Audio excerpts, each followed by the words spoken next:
السلام علیکم ورحمۃ اللہ وبرکاتہ۔ الحمد للہ رب العالمین والعاقبۃ للمتقین والصلاة والسلام علی اشرف الانبیاء والمرسلین نبینا محمد وعلی آلہ وصحبہ اجمعین ومن تبعهم بإحسان إلى يوم الدین، اما بعد، فعن ابی ہریرہ رضی اللہ تعالی عنہ قال قال رسول اللہ صلی اللہ علیہ وسلم المؤذن املک بالاذان والامام املک بالاقامہ، رواہ ابن عدی وضعفہ، وللبیہقی نحوہ عن علی رضی اللہ تعالی عنہ من قولہ۔ وعن انس بن مالک رضی اللہ تعالی عنہ قال قال رسول اللہ صلی اللہ علیہ وسلم لا يرد الدعاء بین الاذان والاقامہ، رواہ النسائی وصححہ ابن خزیمہ رحمہ اللہ۔ بلوغ المرام من ادلۃ الاحکام کی حدیث نمبر 157 اور 158 دو حدیثیں پڑھی گئی ہیں۔ پہلی حدیث دیکھیے، حدیث نمبر 57، وعن ابی ہریرہ رضی اللہ تعالی عنہ قال قال رسول اللہ صلی اللہ علیہ وسلم، حضرت ابو ہریرہ رضی اللہ تعالی عنہ سے روایت ہے، قال قال رسول اللہ صلی اللہ علیہ وسلم، کہ اللہ کے رسول صلی اللہ علیہ وسلم نے فرمایا، المؤذن املک بالاذان، المؤذن املک بالاذان۔ املک یہ ایک لفظ ہے جو مشکل ہے۔ املک زیادہ مالک، املک افعل التفضیل کا صیغہ ہے، املک اے احق، املک اے احق زیادہ حقدار، زیادہ مالک ہونا۔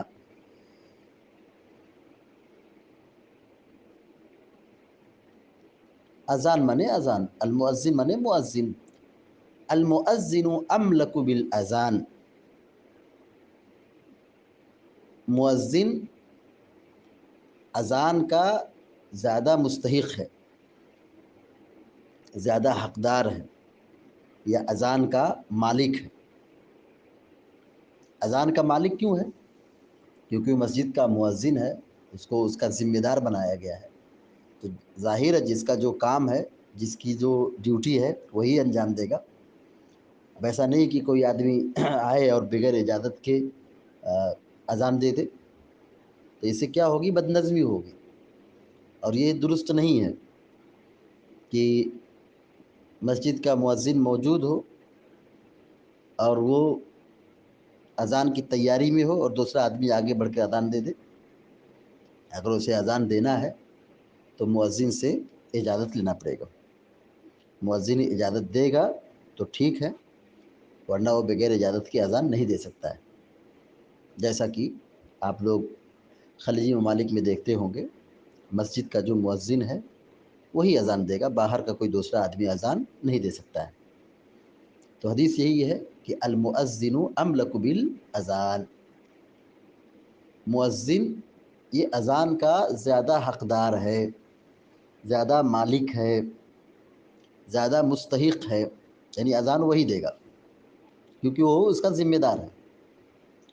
والامام املک بالاقامہ، والامام املک بالاقامۃ، املک یہی ہے جو بھی گزرا ہے، زیادہ مستحق، حقدار، اقامت من اقامت، والامام املک بالاقامہ، اور امام اقامت کا مالک ہے، اقامت کا حق رکھتا ہے۔ کیا مطلب ہے کہ امام ہی اقامت کہے گا؟ یہ مطلب ہے نہیں، اقامت تو مؤذن ہی کہے گا، یا اس کے علاوہ دوسرا بھی کوئی کہہ سکتا ہے۔ اور امام بھی اگر چاہے تو اقامت کہہ سکتا ہے، اس میں کوئی حرج نہیں ہے۔ یہاں جو مفہوم ہے کہ والامام املک بالاقامہ، امام اقامت کا زیادہ مستحق ہے کہ امام جب آئے گا، حاضر ہوگا، تبھی اقامت شروع ہوگی، تبھی اقامت کہی جائے گی۔ ایسا نہیں ہے کہ امام نہیں موجود ہے یا لیٹ ہو گیا ہے تو کوئی دوسرا آ کر کے امامت کرنا شروع کر دے اور اقامت کہنا شروع کر دیں، یا اقامت کہہ دیں اور پھر بیٹھ کے انتظار کریں، تو یہ سب ادب کے خلاف ہے۔ صحابہ کرام اللہ کے رسول صلی اللہ علیہ وسلم کا انتظار کرتے تھے، اور بسا اوقات کبھی عشاء کی نماز میں زیادہ تاخیر ہو جاتی تھی تو وہ انتظار کرتے کرتے سر جھکا لیتے تھے، مطلب اونگ میں آ جاتے تھے، اور اللہ کے نبی علیہ الصلوۃ والسلام تشریف لاتے تھے تو کوئی اقامت کہہ کر کے انتظار نہیں کرتا تھا۔ اقامت کب کہی جائے گی، اس کی شروعات کب ہوگی، جب ہم دیکھ لیں کہ امام آ رہا ہے یا مسجد میں امام موجود ہے۔ جب امام موجود ہے، مسجد کا امام موجود ہے، تب اقامت کہی جائے گی۔ یہ معنی حدیث کا ہے۔ مؤذن کا کام وقت پر اذان دینا ہے، یہ اس کی ذمہ داری ہے، اور اقامت کا جو معاملہ ہے، اقامت کا جماعت کھڑی کرنے کا جو کام ہے، فریضہ ہے، یہ امام کی ذمہ داری ہے۔ مؤذن کی ذمہ داری اذان دینا ہے، اور امام کی ذمہ داری ہے نماز قائم کرنا ہے، جماعت کھڑی کرنا ہے، امامت کرنا ہے۔ یہی حدیث میں کہا گیا کہ والامام املک بالاقامہ، کہ امام اقامت کا زیادہ حقدار ہے، یعنی جب وہ حاضر ہوگا، جب وہ موجود ہوگا یا اس کو آتے دیکھ لیا جائے گا، تب اقامت شروع کی جائے گی۔ رواہ ابن عدی وضعفہ، اس حدیث کو امام ابن عدی رحمہ اللہ نے بیان کیا ہے، وضعفہ، اور اس حدیث کو ضعیف قرار دیا ہے۔ حدیث سند کے اعتبار سے ضعیف ہے، حدیث سند کے اعتبار سے کمزور ہے، البتہ معنی کیا ہے، درست ہے، اس پر عمل ہے۔ حافظ ابن حجر العسقلانی رحمۃ اللہ علیہ کا ایک خاص اسلوب یہ ہے، خاص طریقہ یہ ہے اپنی اس کتاب میں کہ وہ باب کے اخیر میں بعض ضعیف روایتوں کو ذکر کرتے ہیں، تو یہ بھی ایک ضعیف روایت ہے سند کے لحاظ سے، البتہ حدیث کا معنی و مفہوم درست ہے کہ اذان مؤذن دے گا اور جماعت کھڑی ہوگی امام کے حکم سے، امام کے مشورے سے، امام کے آنے سے۔ وللبیہقی نحوہ عن علی رضی اللہ تعالی عنہ من قولی، اور بیہقی کی سند میں یہی روایت ہے، وللبیہقی ہے نحوہ، اور بیہقی میں بھی اسی طرح ہے، نحو مانے اسی طرح، لیکن وہاں ابو ہریرہ رضی اللہ تعالیٰ عنہ کی جگہ پہ جو راوی ہیں وہ کون ہیں، عن علی رضی اللہ تعالیٰ عنہ من قولی، حضرت علی رضی اللہ تعالیٰ عنہ سے مروی ہے۔ یہاں پر روایت سند کے اعتبار سے محققین نے، ماہرین نے ضعیف کہا ہے، شیخ البانی رحمہ اللہ نے بھی اس روایت کو ضعیف قرار دیا ہے، اور علامہ ابن عدی رحمہ اللہ نے بھی، جو ائمہ جرح و تعدیل کے نامور امام تھے، انہوں نے بھی اس حدیث کو کیا، ضعیف قرار دیا ہے۔ ضعیف کہنے کی جو وجہ ہے، کہتے ہیں کہ اس حدیث کی سند میں شریق قاضی اس روایت کو بیان کرنے میں تنہا ہے، جس کی بنیاد پر اہل علم نے اس کو ضعیف قرار دے دیا، اس حدیث کو ضعیف قرار دے دیا ہے۔ بہرحال حدیث کا مفہوم اور معنی اپنی جگہ پہ بالکل درست ہے کہ مؤذن اذان دے گا، وہ اس کا فریضہ ہے، اس کی ذمہ داری ہے، مؤذن کے علاوہ کوئی دوسرا اذان نہیں دے سکتا ہے۔ اگر اس کو اذان دینا ہے تو وہ مؤذن سے اجازت طلب کرے، اگر وہ مؤذن اجازت دیتا ہے تو ٹھیک ہے، اور اگر اجازت نہیں دیتا ہے تو کوئی دوسرا اذان نہیں دے سکتا ہے۔ کیونکہ اسے اذان کے وقت کا محافظ بنایا گیا ہے، اذان کا ذمہ دار بنایا گیا ہے۔ اور امام جو ہے اس کا کام ہے نماز قائم کرنا، جماعت کھڑی کرنا، امامت کرنا۔ اگر وہ کبھی لیٹ ہو جاتا ہے تو نمازیوں کی ذمہ داری ہے کہ وہ تھوڑا انتظار کر لیں، اپنے امام کا انتظار کر لیں۔ حدیث گرچہ ضعیف ہے لیکن عمل اس پر کیا جا سکتا ہے۔ اس کے بعد ایک حدیث اور پڑھی گئی تھی، حدیث نمبر 158۔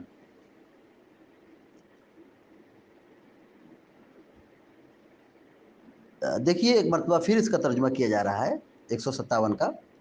حضرت ابو ہریرہ رضی اللہ تعالیٰ عنہ سے روایت ہے، قال قال رسول اللہ صلی اللہ علیہ وسلم، وہ کہتے ہیں کہ اللہ کے رسول صلی اللہ علیہ وسلم نے فرمایا، المؤذن املک بالاذان، مؤذن اذان کا زیادہ حقدار ہے، زیادہ مستحق ہے، یعنی اس کے علاوہ کوئی دوسرا اذان نہیں دے گا۔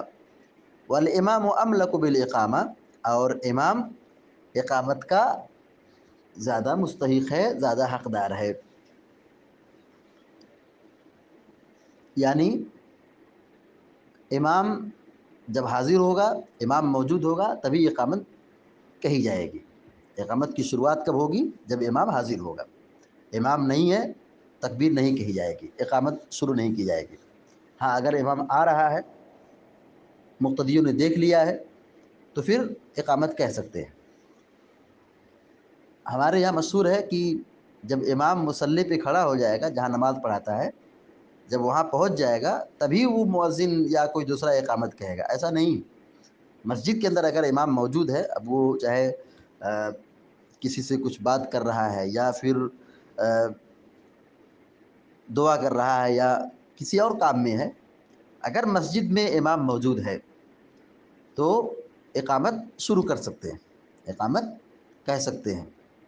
ہمارے یہاں مشہور ہے کہ جب تک امام مصلی پہ پہنچے گا نہیں، کھڑا نہیں ہو جائے گا، تب تک مؤذن اقامت نہیں کہہ سکتا، ایسا نہیں۔ مسجد میں امام کا ہونا، مسجد میں امام کا پہنچ جانا، یہ اقامت کہنے کا وقت ہو گیا۔ امام کو دیکھ لیے، امام حاضر ہو گیا، امام آ رہا ہے، مسجد سے قریب ہے، مسجد میں حاضر ہو چکا ہے، اقامت کہہ سکتے ہیں۔ جی،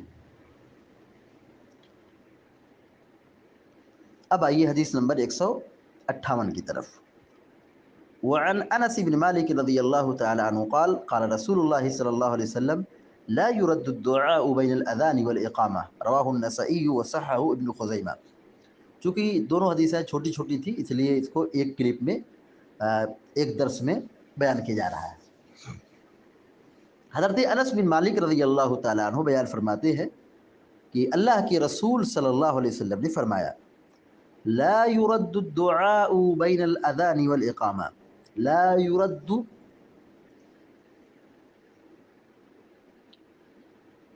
رد نہیں کیا جاتا ہے، لا يرد لوٹایا نہیں جاتا ہے، رد نہیں کیا جاتا ہے۔ رد یرد باب نصرہ سے، لا يرد مجہول کا صیغہ ہے، لوٹایا نہیں جاتا ہے، لا يرد رد نہیں کیا جاتا ہے، لوٹایا نہیں جاتا ہے۔ لا يرد الدعاء، دعا رد نہیں کی جاتی ہے، لا يرد الدعاء، دعا رد نہیں کی جاتی ہے، یعنی دعا قبول کی جاتی ہے۔ دعا رد نہیں کی جاتی مطلب کیا ہے؟ یعنی دعا قبول کی جاتی ہے۔ کب؟ بین الاذان والاقامہ، بین مانے درمیان، اذان مانے اذان، اور اقامت مانے اقامت، دونوں معروف ہے، سب جانتے ہیں اذان کس کو کہتے ہیں، اقامت کس کو کہتے ہیں۔ بین الاذان والاقامہ، اذان اور اقامت کے درمیان۔ اذان اور اقامت کے درمیان کا مطلب کیا ہے؟ جیسے اذان ختم ہو گئی تو وہاں دعا کر لے، جیسے اذان مکمل ہوئی تو درود شریف پڑھیں اور وضو اذان کے بعد کی دعا کریں، پھر اپنے لیے بھی دعا کر لیں۔ تو یہاں سے دعا کی قبولیت کی گھڑی شروع ہوتی ہے۔ اذان اور اقامت کے درمیان جو وقفہ ہے، اس میں دعا قبول ہوتی ہے۔ تو دعا کب کریں سوال ہے، دعا کب کریں؟ دعا کی قبولیت کی جو گھڑی ہے اذان کے بعد سے شروع ہوتی ہے اور اقامت سے قبل تک اس کا وقت رہتا ہے۔ تو چاہیں تو دعا اذان کے فوراً بعد کر لیں، دعا کے بعد درود شریف اللہم صلی علی محمد مکمل، درود شریف کے بعد اللہم رب ہذہ الدعوہ جو اذان کے بعد کی دعا ہے اس کو پڑھیں، اور اذان کے بعد کی دعا کے بعد اپنے لیے دعا کر لیں، یہ بھی طریقہ درست ہے۔ اور دوسرا جو ہے کہ ہم دعا کریں نماز میں یا نماز کے بعد، سنت پڑھیں، کیونکہ ہر اذان کے بعد ہر اذان اور اقامت کے درمیان 2 رکعت پڑھنا ہے۔ کچھ سنن رواتب ہیں، سنت مؤکدہ ہیں، اور کچھ غیر مؤکدہ ہیں۔ تو بہرحال 2 رکعت نماز پڑھیں، نماز میں دعا کریں یا نماز کے بعد دعا کریں۔ خلاصہ کلام یہ ہے، حاصل کلام یہ ہے کہ اذان اور اقامت کے درمیان کا جو وقت ہے یہ بڑا ہی قیمتی ہے، یہ قبولیت کی گھڑی ہے۔ اس وقت کو غنیمت جاننا چاہیے، اس سے فائدہ اٹھانا چاہیے اور اللہ تعالیٰ سے دعائیں کرنا چاہیے۔ اور ظاہر ہے جب یہ دعا کریں گے تو مطلب ہے کہ مسجد میں جلدی آئیں گے۔ اچھا ایک بات اور یہ یہاں پہ یاد رہے کہ یہاں جو کہا گیا ہے حدیث میں کہ لا یرد الدعاء بین الاذان والاقامہ، اذان اور اقامت کے درمیان دعا رد نہیں کی جاتی، یعنی دعا قبول ہوتی ہے، یہ سب کے لیے ہے، یہ سب کے لیے ہے۔ کوئی ضروری نہیں ہے کہ یہ اسی کے لیے ہے جو مسجد میں آئے، اذان اور اقامت سنے تو ہی دعا کرے، یہ اس کے لیے نہیں ہے۔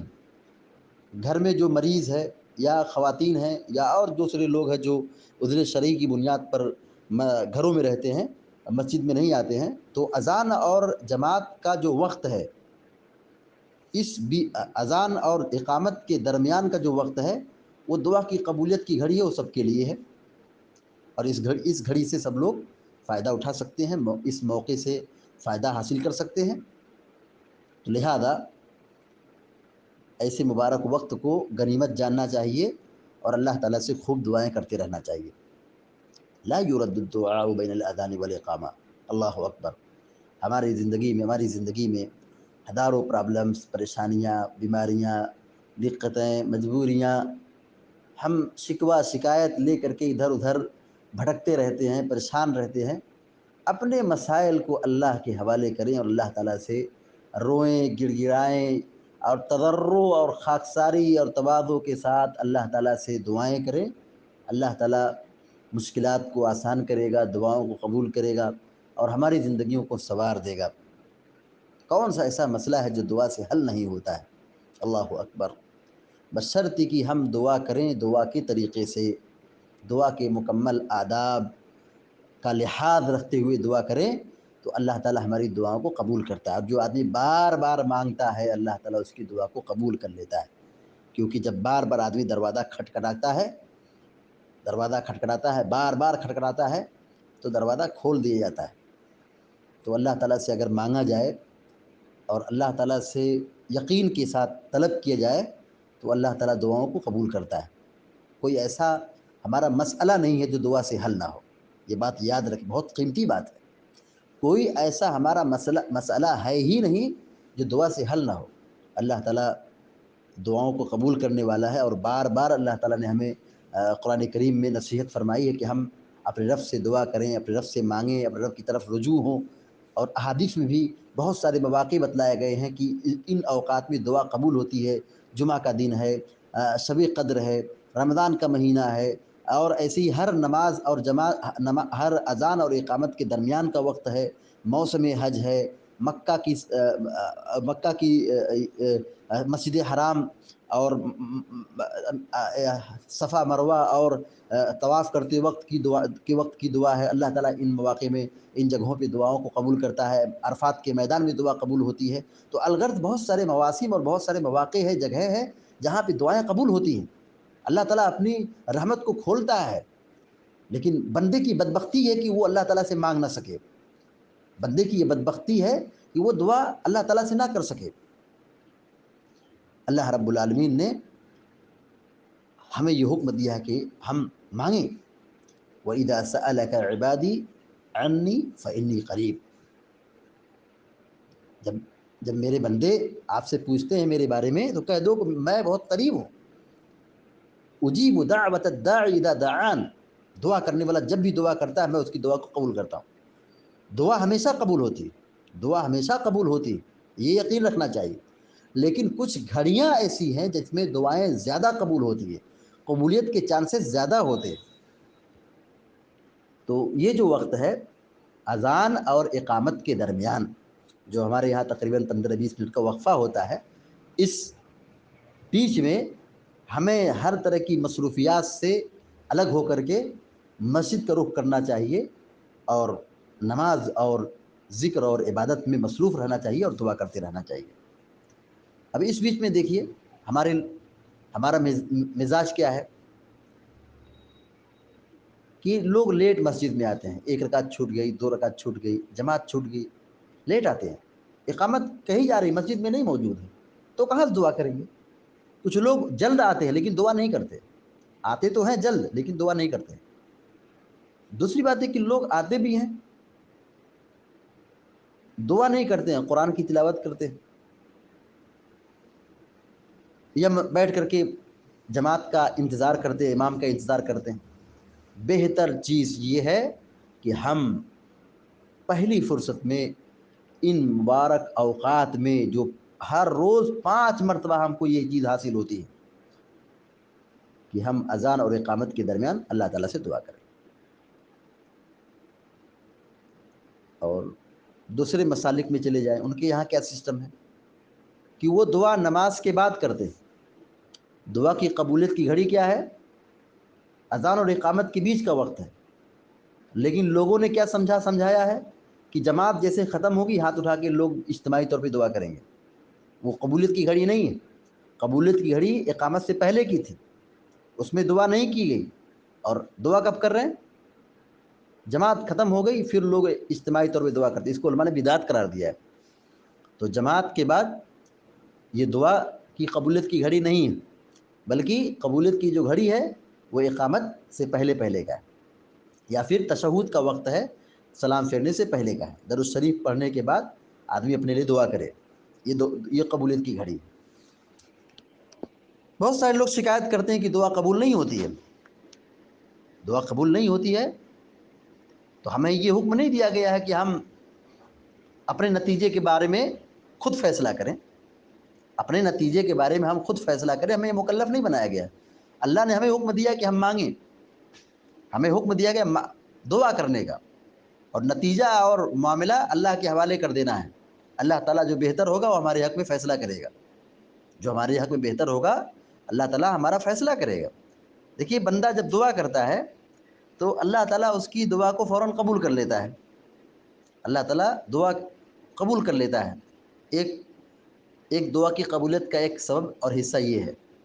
دوسرا یہ ہے کہ بندہ دعا کرتا ہے، اللہ تعالیٰ دعا اس کی قبول نہیں کرتا ہے، لیکن اس کی دعا کے ذریعے سے کوئی مصیبت ٹال دیتا ہے. کوئی پریشانی آنے والی ہے، کوئی مصیبت آنے والی ہے، دعا کے ذریعے سے مصیبت کو ٹال دیا. تو یہ قبولیت کا ایک حصہ ہے.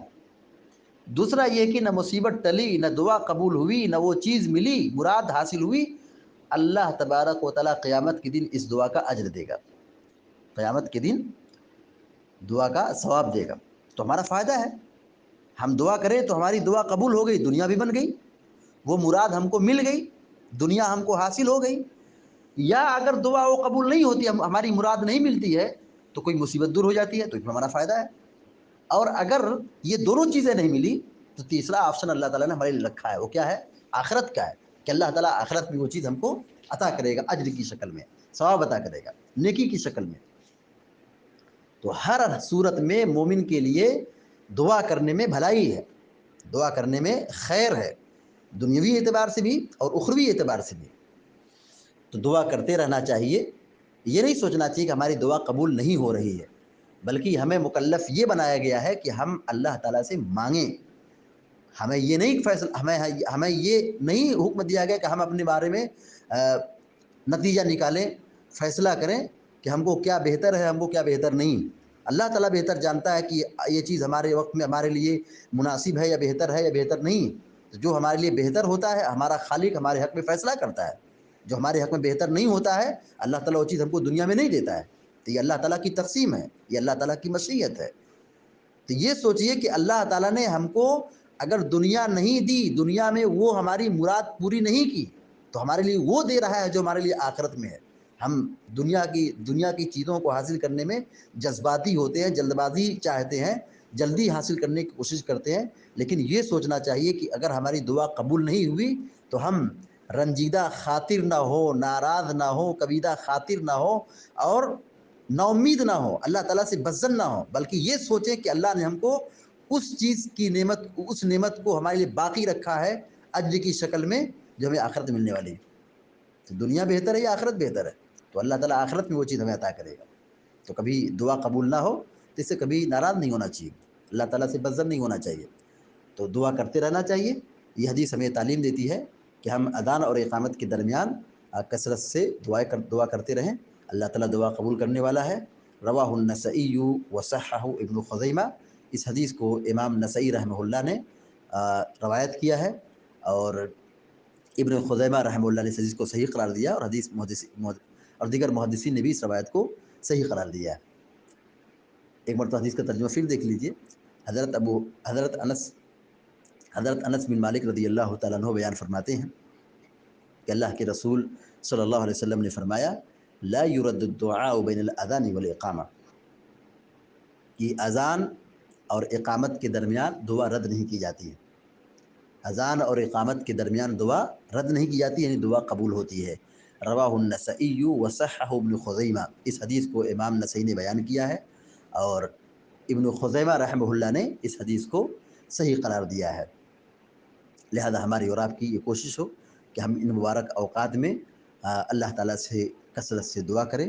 اللہ تعالیٰ سے دعا ہے اللہ تعالیٰ ہم سب کو, آپ سب کو نیک توفیق عطا فرمائے, اور دنیا میں جب تک زندہ رکھی ایمان اور توحید پر قائم رکھے, آمین رب العالمین. وصلی اللہ علی نبینا محمد وعلی آلہ وصحبہ اجمعین. السلام علیکم ورحمۃ اللہ وبرکاتہ.